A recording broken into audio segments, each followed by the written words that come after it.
अजमेर के जो इन्होंने पिछले दिनों विकास के कामों को ठप कर दिया है, ऐसे मुद्दे भी उठाऊंगा। कोरोना में जो कुछ खरीद में भ्रष्टाचार हुआ है। PS senior secondary school Tabiji लेकर आए हैं online classes from pre nursery to class 12, 50% discount on girls fees. Online admission open. Visit dpsajmer.in। विधानसभा का बहुत प्रतीक्षित सत्र 14 को प्रारंभ हुआ, लेकिन वह सरकार के आपसी कलह का शिकार हो गया।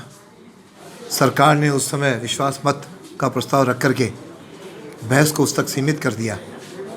21 तारीख से सत्र है। उस सत्र के अंदर हमें 30 प्रश्न लगाने थे, मैंने 30 लगाए।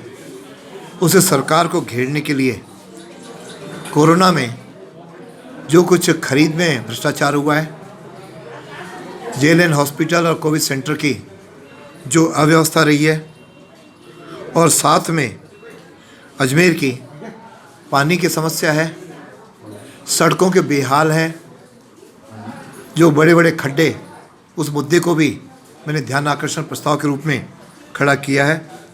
साथ के अंदर एडीए के विकास के कामों की बात है, शिक्षा क्षेत्र में पाठ्यक्रम से जुड़े हुए मुद्दे हैं, प्रबोधकों के पदोन्नति की बात है, और विद्यालयों की जो स्थिति है, और गांव की जो भूमि, जिसका भूमि में परिवर्तन करने की बात है। ऐसे कई मुद्दे मैंने खड़े किए हैं, और साथ में प्रवासी मुद्दे, जो प्रवासी जीव हैं उनके बच्चों के और उनके खुद के मुद्दे भी इसमें सम्मिलित किए गए हैं।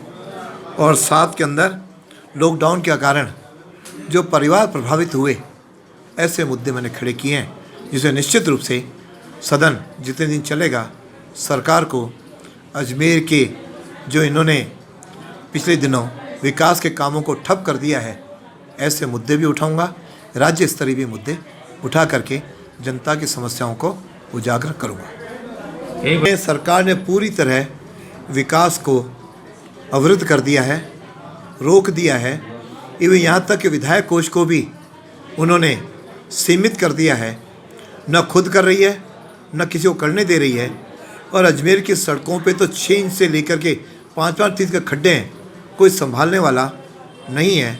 बरसात के दिनों में ड्रेनेज का क्या होगा, कोई सुनवाई नहीं है।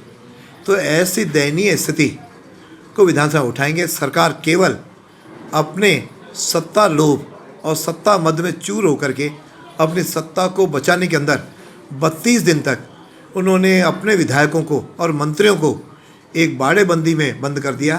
बाड़ेबंदी के बाद किलेबंदी कर दी, और अब जाकर के उन्होंने परसों उनको छोड़ा है। बाड़ेबंदी से ही सरकार के राजभवन ला रहे थे, बाड़ेबंदी से विधानसभा तक ला रहे थे।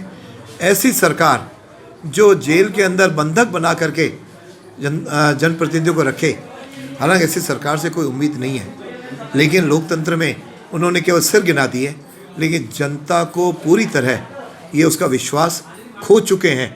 ऐसी सरकार को हम मजबूर करेंगे कि वे जनता की समस्याओं को समाधान करे, नहीं तो कुर्सी छोड़ दें।